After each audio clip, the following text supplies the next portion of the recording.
Hi class, so today I am going to be going over chapter 19, which talks about nucleotide metabolism.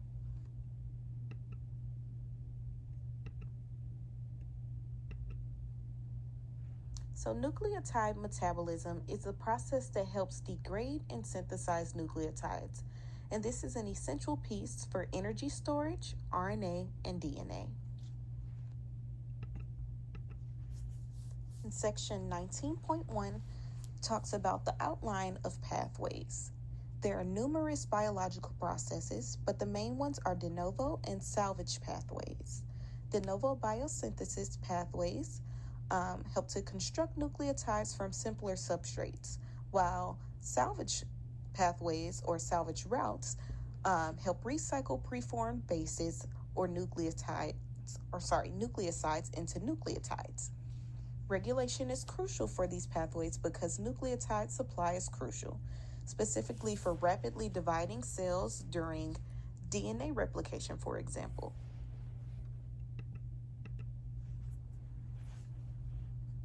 So section 19.2 goes over de novo biosynthesis of purine ribonucleotides.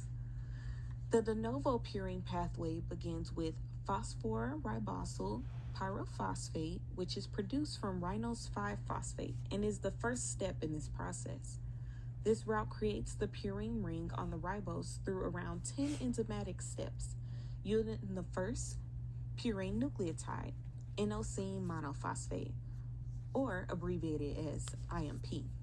Glycine, aspartate, glutamine, and carbon dioxide are among the several inputs used in the process. This process is also tightly controlled because it requires a lot of energy.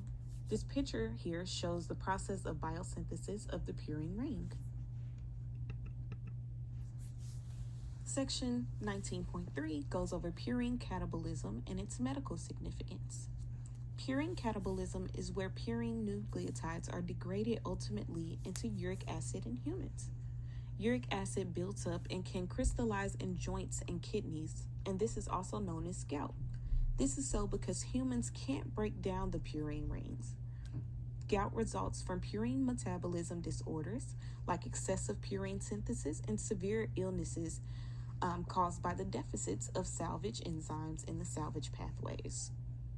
And here, this picture shows gout and the uric acid buildup and how it affects the arthritic joint and causes swelling. Section 19.4 goes over pyrimidine ribonucleotide metabolism. The pyrimidine ring is built from carbamoyl phosphate, aspartate, and orotate. Orotate then reacts with phosphororibosyl pyrophosphate to create the first pyrimidine nucleotide. And here the picture shows an example of the pyrimidine ring. This nucleotide is an essential enzyme in mammals. The salvage route is more prevalent than free pyrimidine-based salvage.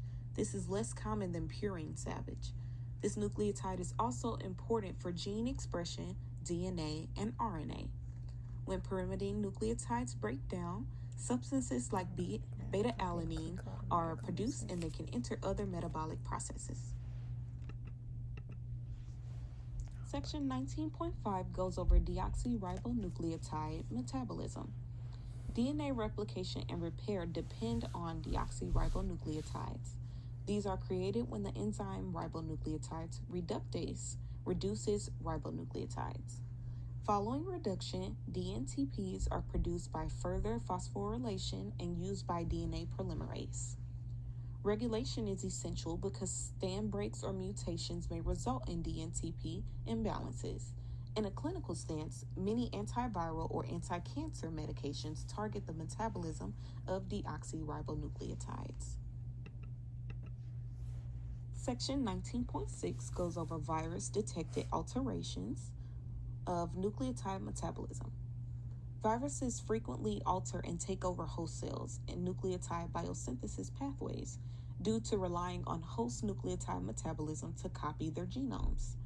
Certain viruses promote the host de novo nucleotide synthesis to enhance nucleotide availability. Central viral proteins influence salvage or de novo pathway enzymes to promote their replication.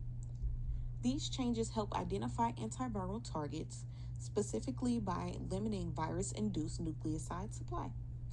This picture here demonstrates an example of metabolic reprogramming of the host cell by a human virus. Section 19.7 goes over other medically useful analogs. Natural nucleosides and nucleotides can be structurally mimicked by nucleoside and nucleotide analogs, which are employed extensively in medicine. These being examples of antivirals or anti-cancer.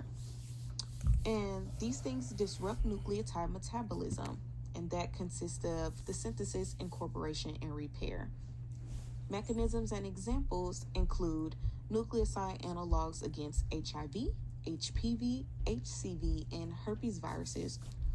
And these are all examples of antiviral analogs, herpes viruses is an example of antiviral analogs. This photo shows the pharmacodynamics on nucleotide analogs. And in these next couple slides here, it just goes over the references that I use to get some of my information on nucleotide metabolism.